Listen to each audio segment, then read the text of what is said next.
نحمده ونصلي على رسوله الكريم.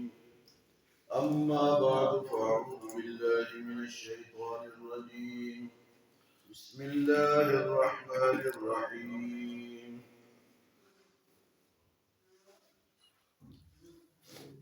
بل هو آيات بينات في صدور الذين أوتوا العلم وما يجحد بآياتنا إلا الظالمون. وقالوا لولا أنزل عليه آيات من ربه قل إنما الآيات عند الله وإنما أنا نذير مبين. أولم يكفهم أنا أنزلنا عليك الكتاب يتلى عليهم إن في ذلك لرحمة وذكرى لقوم يؤمنون. ہمارے درس میں اس بات کا ذکر چل رہا تھا کہ حضور صلی اللہ علیہ وسلم امی نبی تھے، یعنی آپ نے کسی سے پڑھا لکھا نہیں، بلکہ آپ کے اور سارے انبیاء کے استاد جو ہیں وہ اللہ پاک ہیں۔ اور اگر آپ پڑھے لکھے ہوتے تو آپ کی جو صفات ہے امی ہونا، یہ تورات اور انجیل میں بھی اس کا ذکر ہے۔ اگر آپ پڑھتے لکھتے تو پھر یہ یہودی کہتے، یہ عیسائی کہتے، دیکھو جی ہماری کتابوں میں تو یہ ذکر ہے، یہ تو پڑھ لکھ رہے ہیں، تو ان کو اعتراض کا موقع نہیں ملا۔ آج کی آیات میں اس بات کا ذکر ہے کہ قرآن پاک جو ہے بل هو آیات بینات فی صدور الذین اوتوا العلم، یہ جو قرآن پاک ہے یہ کھلی آیات ہے، واضح آیات ہیں اللہ تعالیٰ کی طرف سے، اور اللہ نے ان کو اہل علم کے سینوں میں محفوظ کر دیا۔ قرآن کو علم والوں کے سینوں میں محفوظ کر دیا۔ اب اس کی حفاظت اللہ پاک نے ایسے فرمائی کہ کتابی شکل کے علاوہ سینوں میں بھی ہزاروں حافظ ہیں۔ تو قرآن کو اگر کوئی کاغذ سے مٹانے کی کوشش کرے گا تو یہ اہل ایمان کے سینوں میں بھی موجود ہے۔ بل هو آیات بینات، یہ کھلی آیات ہیں فی صدور الذین اوتوا العلم، اور اس کی مٹانے کی کوششیں بھی انگریز لوگ نے پڑھی، انہوں نے سارے مسجدوں سے مدرسوں سے، ان کی حکومت 200 سال انہوں نے حکومت کی، تو سب سے قرآن پاک لے کر انہوں نے جلا دیا کہ قرآن ختم ہو جائے گا۔ تو علماء کرام نے حافظوں کو جمع کیا، اب بیٹا یہاں سے پڑھو، دوسرے کو کہا یہاں سے پڑھو، تیسرے کو کہا یہاں سے پڑھو، انہوں نے سارا پھر سنا دی، کہ تم نے مٹا نہیں سکتے۔ ایک عیسائی تھا، وہ اس نے مسلمانوں کے ساتھ مقابلہ کیا کہ میں انجیل کو آگ میں ڈالتا ہوں اور تم لوگ قرآن کو آگ میں ڈالو، جو جل گیا وہ حق نہیں اور جو بچ گیا وہ حق ہے۔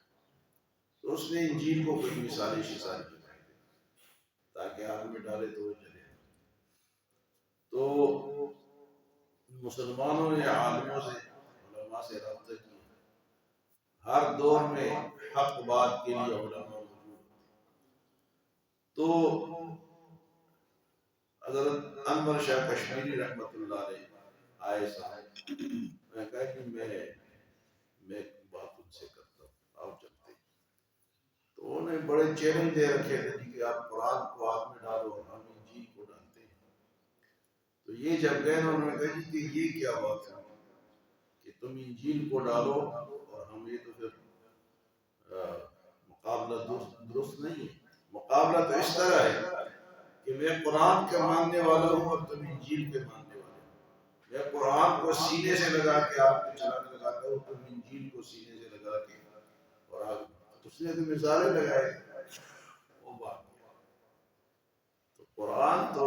حق کتاب ہے، اللہ فرماتے ہیں کہ اس کو میں نے اہل علم کے سینوں میں محفوظ کر دیا۔ اس سال بھی وفاق المدارس پاکستان میں 1,02,000 حافظ بنے پاکستان میں سر کتنے جی 1,02,000 اس سال کی رپورٹ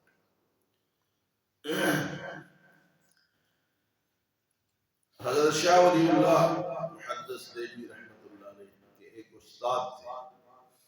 انہوں نے خواب پورا قرآن حضور کو سنایا خواب میں پورا قرآن حضور کو سنایا حضور کا دیدار بھی کیا اور قرآن بھی سنایا تو ایسے اللہ والے لوگ ہیں اہل علم کے سینوں میں محفوظ ہے بل هو آیات بینات فی صدور الذین اوتوا العلم وما یجحد بآیاتنا الا الظالمون اور میری آیات کا انکار تو ظالم ہی کرتے ہیں میری آیات کا انکار کون کرتے ہیں جی ظالم کرتے ہیں پھر اللہ پاک نے وقالوا لولا انزل علیہ آیات من ربہ یہ آیاتیں ہیں وقالوا اور یہ لوگ کہتے ہیں لولا انزل علیہ آیات کہ کوئی نشانی ایسی حضور کے ساتھ کیوں نہیں ہے کہ اپنے رب کے طرف سے وہ نشانی لے کر آئے یعنی قرآن کو ہم دیکھتے ہمارے سامنے ہی نازل ہوتا ہے اس طرح نازل کرتے قرآن کو تو اللہ پاک نے ان کو جواب دیا قل انما الآیات عند اللہ بھئی وہ معجزے مانگتے تھے کہ یہ مکے کی پہاڑ جو ہیں یہ سرسبز ہو جائیں یہ سونے کے بن جائیں وہ اپنے مرضی کے مطابق معجزے مانگتے تھے لیکن فرمایا کہ آپ ان سے یوں کہیں کہ انما الآیات عند اللہ معجزے اللہ دیتا ہے معجزہ کس کی طرف سے ہوتا ہے جی اللہ کی طرف سے یہ کسی نبی کا اختیار دو چیزیں ہیں ایک ہے معجزہ ہے ایک کرامت معجزہ نبی کے ہاتھ پہ ہوتا ہے اور ہوتا اللہ کی طرف سے اور کرامت ولی کے ہاتھ پہ ظاہر ہوتی ہے اور ہوتی اللہ کی طرف سے تو معجزہ بھی ایک وقت پہ ہوتا ہے روز روز نہیں ہوتا ادھر کرامت بھی کسی ٹائم ہو گئی تو آپ روزانہ ہم ان سے مطابق نہیں کر سکتے تو معجزہ بھی حق ہے اور کرامت بھی حق ہے لیکن ہوتے کس کی طرف سے اللہ کی طرف جب اللہ چاہے قل انما الآیات عند اللہ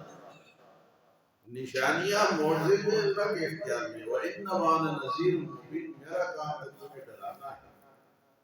کھلے طور پہ تمہیں ڈرانا ہے کہ یہ غلط کام کرو گے تو جہنم میں جاؤ گے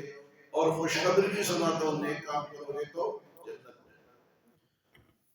تو فرمایا کہ وانما انا نذیر مبین میں تو کھل کر ڈرانے والا ہوں تمہاری مرضی کے مطابق جو تم معجزے مانگتے ہو یہ اللہ کا اختیار ہے میرا نہیں